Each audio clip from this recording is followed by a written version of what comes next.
In today's lecture, we will discuss fundamental theorem of calculus. Last lecture में हमने definite integral को study किया था कि ये हमारे पास एक एक्यूमुलेटेड क्वांटिटीज़ को रिप्रेजेंट करता है. फॉर एग्जांपल हमने देखा था कि total area under a curve ये हमें देता है. बट अगर आपको डिफ्रेंसीशन की डेफिनेशन याद हो कि जब हम किसी चीज़ का डेरिवेटिव लेते थे तो वो हमारे पास हमें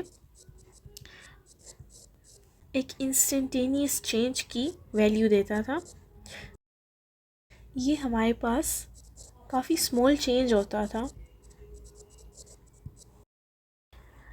और हमारे पास इंटीग्रेशन, जैसे कि हमने डेफिनेट इंटीग्रल में देखा, ये एक्यूमुलेशन हमें प्रोवाइड कर दी थी स्मॉल चेंजेस की, जो कि हमने स्मॉल डिविजन्स बनाई थी.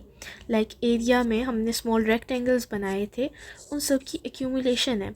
तो ये क्वेश्चन हमारे दिमाग में आता है कि क्या फिर हमारे पास इंटीग्रेशन और डिफ्रेंसीशन इनमें कोई रिलेशन है. तो इसी का आंसर हमें फंडामेंटल थ्योरम ऑफ कैलकुलस देता है कि हमारे पास डिफ्रेंसीशन और इंटीग्रेशन आपस में कैसे कनेक्टेड हैं. तो इस थ्योरम के हमारे पास दो पार्ट्स हैं. तो फर्स्ट पार्ट है हमारे पास derivative of an integral and second part है हमारे पास evaluation of a definite integral using antiderivatives. तो इन दोनों पार्ट्स को हम सेपरेटली डिस्कस करते हैं. पहले हम डेरिवेटिव ऑफ द इंटीग्रल वाले पार्ट को देखेंगे. तो पार्ट 1 हम लिख लेते हैं. इसमें हम सबसे पहले लेट करते हैं एफ ऑफ एक्स हमारे पास एक कंटिन्यूअस फंक्शन है. कंटिन्यूअस फंक्शन, और ये हमारे पास किस इंटरवल पर है? On the interval a to b, और ये हमारे पास क्लोज्ड इंटरवल है. तो इस पर हम एक फंक्शन डिफाइन करते हैं, capital F of X as capital F of X जो हमारा है वो इक्वल है integral of F of T with respect to T from A to X. तो अब आप नोट करें, ये हमारे पास एक डेफिनेट इंटीग्रल है और डेफिनेट इंटीग्रल हमें एक्यूमुलेटेड क्वांटिटीज़ देता है. तो ये F of x, capital F of x, ये हमारे पास एक एरिया फंक्शन है. मतलब कि ये हमें एरिया प्रोवाइड कर रहा है एफ ऑफ टी का फ्रॉम ए टू एक्स. ए से लेकर एक्स तक ये हमें एरिया प्रोवाइड कर रहा है. तो अब ये तो हमारे पास एक इंटीग्रल था. This function F, capital F of x, ये हमारे पास एक इंटीग्रल था. बट थ्योरम का हमारे पास पार्ट जो सा पार्ट 1 है उसमें हमें कहा गया है डेरिवेटिव ऑफ एन इंटीग्रल. तो अब हम इसका डेरिवेटिव ले लेते हैं. तो बोथ साइड्स पर हम इसका डेरिवेटिव ले लेंगे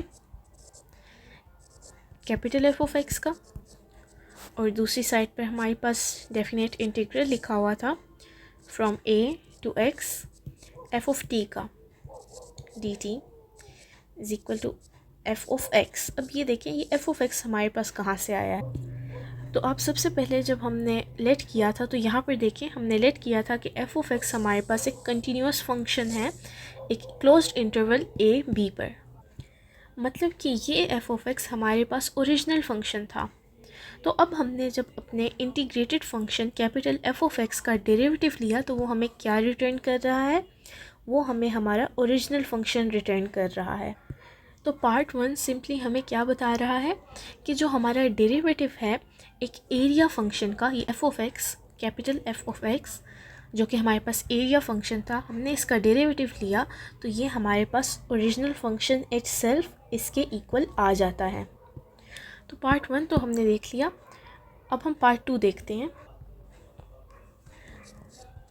पार्ट 2 हमें क्या बताता है? पार्ट 2 में हमने देखना है evaluating definite integrals using anti derivatives. कि डेफिनेट इंटीग्रल हमारे पास है तो हमने उसको इवैल्यूएट कैसे करना है यूजिंग एंटी डेरिवेटिव्स या फिर इंटीग्रल सिंपली. तो बेसिकली ये वही है जो कि हमने अपना डेफिनेट इंटीग्रल्स में पढ़ा था कि हमने वैल्यू कैसे फाइंड आउट करनी है अगर हमें लिमिट्स ऑफ इंटीग्रेशन दे दी जाए from A to B. F of X D X, तो हम पहले अपर लिमिट पुट करते हैं इंटीग्रल में, इंडेफिनेट इंटीग्रल में, और उसमें से माइनस कर देते हैं अपनी लोअर लिमिट। तो ये हमारे लिए वैसे क्या आसानी करता है कि देखें, क्योंकि हमने बताया था कि डेफिनेट इंटीग्रल से जो हम कैलकुलेट कर रहे हैं एरिया, वो बहुत सारे स्मॉलर एरियाज़ का हमारे पास सम है। तो ये हमारे पास जो रेक्टेंगल्स हैं या फिर ये जो स्मॉल चेंजेस हैं, ये हमारे पास इन्फिनिटी को भी जा सकते हैं। तो अगर हम वैसे कैलकुलेट करने बैठते तो फिर हमें इन सब को ऐड करना पड़ना था अप टू इन्फिनिटी। तो हम कैसे ऐड करते, तो हमें इन सब लिमिट्स का सम लेना पड़ना था। बट ये जो हमारे पास फॉर्मूला है ये डेफिनेट इंटीग्रल्स को इवेल्यूएट करने का, ये हमें सेव करता है इन सारी लिमिट्स का सम लेने से। तो ये पार्ट 2 की तो हमने एग्जांपल्स देख ली थी, बट हम पार्ट 1 की भी कुछ एक एग्जांपल देख लेते हैं कि पार्ट 1 हमारे कैसे काम आता है। तो देखिए, अगर आपके पास एक फंक्शन है F of X that is equal to 3x squared, और अगर हम इसका एरिया फंक्शन देख रहे हैं जो कि हमारे पास हमारा इंटीग्रल फंक्शन है, जो कि हमारे पास इंटीग्रेशन के बाद आया है, ठीक है, कैपिटल एफ ऑफ एक्स। तो अगर हम इसका एक्यूमुलेटेड एरिया देख रहे हैं फ्रॉम 0 to x, और अब देखें मतलब कि ये 3x स्क्वेयर है, हम अभी कोई और वेरिएबल यूज़ करते हैं, यहाँ पर 3t स्क्वेयर यूज़ करते हैं, हम t पुट कर रहे हैं अगर dt। तो अगर हम इसका इंटीग्रल कैलकुलेट करें तो वो हमारे पास आता है t क्यूब्ड डिवाइडेड बाई 3, और यहाँ पर भी 3 था तो ये कैंसिल आउट हो जाएंगे हमारे पास। तो हमारे पास आ जाता है सिंपली t क्यूब्ड आ जाएगा हमारे पास, डायरेक्ट ही लिख लेते हैं। तो इसको हमने इवेल्यूएट करना है फ्रॉम 0 to x। तो इवेल्यूएट कर लेते हैं। पहले हम अपर लिमिट पुट करेंगे x क्यूब्ड, माइनस हम लोअर लिमिट पुट करेंगे 0 क्यूब्ड, तो हमारे पास सिंपली x क्यूब्ड आंसर आ जाएगा। तो अब हम क्योंकि अपना फर्स्ट पार्ट देख रहे थे तो उसमें हमने क्या करना था, इसका डेरिवेटिव लेना था। तो अब अगर आप x क्यूब्ड का डेरिवेटिव लें विद रिस्पेक्ट टू x, तो ये आपके पास आ जाता है 3x स्क्वेयर्ड। अब ज़रा आप पीछे जाकर देखिए हमारा ओरिजिनल फंक्शन क्या था। ओरिजिनल फंक्शन भी हमारा 3x स्क्वेयर्ड था। तो पार्ट 1 में जो हमने बात कही थी कि जो हमारे पास डेरिवेटिव है किसी इंटीग्रल का, वो हमें ओरिजिनल फंक्शन वापस करता है। तो ये बात प्रूफ हो गई है इस एग्जांपल से, बट हमने प्रूफ तो देखा नहीं है, तो कंफर्म हो रही है ये बात हमारे पास।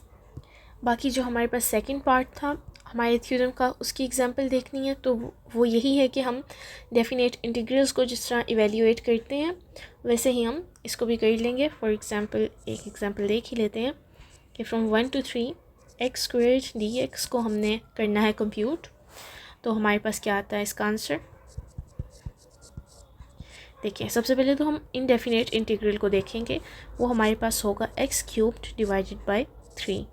इसको हमने इवेल्यूएट करना है फ्रॉम 1 to 3। तो सबसे पहले हम अपर लिमिट पुट करेंगे 3 cubed divided by 3 minus 1 cubed divided by 3, minus हमारे पास हमारे फॉर्मूला में से ही आया है। तो ये हमारे पास आ जाता है 27 divided by 3 minus 1 by 3 is equal to 26 divided by 3। एक और एग्जांपल देख लेते हैं। लाइक अगर हमारे पास लोअर लिमिट है 1 एंड अपर लिमिट है हमारे पास e, और 1 डिवाइडेड बाई x dx।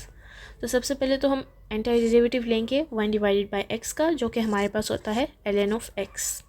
तो इसको हमने कंप्यूट करना है फ्रॉम 1 to e। तो अब हम इसे अप्लाई कर देंगे, मतलब कि ln of e upper limit minus ln of 1। तो ln ऑफ e हमारे पास होता है 1 माइनस ln ऑफ 1 होता है हमारे पास 0। तो ये हमारे पास आ जाता है सिंपली 1। और अगर हम फंडामेंटल थ्योरम ऑफ कैलकुलस की ज्योमेट्रिक अंडरस्टैंडिंग ज़रा सी करें तो हमारे पास अगर पार्ट 1 में जो हमने देखा था उसमें अगर हम सोचें कि जो एक्यूमुलेटेड एरिया है हमारे पास वो एक ग्रोइंग शेप है अंडर अ कर्व, कि एक शेप हमारे पास भरी हो रही है अंडर अ कर्व। तो हमने इसमें क्योंकि डेरिवेटिव लिया था एरिया का, ठीक है, तो आप किसी भी पॉइंट पर अगर डेरिवेटिव लें, फॉर एग्जांपल यहाँ पर आप डेरिवेटिव लेते हैं तो डेरिवेटिव ज्योमेट्रिकली हमारे पास क्या होती है, स्लोप। तो आप स्लोप लेते हैं तो वो किस चीज़ की इक्वल होगी, वो एग्जैक्टली उस कर्व की जो यहाँ पर हाइट होगी उसके इक्वल होगी। तो ज्योमेट्रिकली पार्ट 1 हमें ये बताता है। और पार्ट 2 हमें क्या बताता है कि फॉर एग्ज़ाम्पल हमने टोटल एरिया फाइंड करना है बिटवीन जब x हमारे पास a है और जब x हमारे पास b है। तो सिंपली हम क्या कर सकते हैं, सब्ट्रैक्ट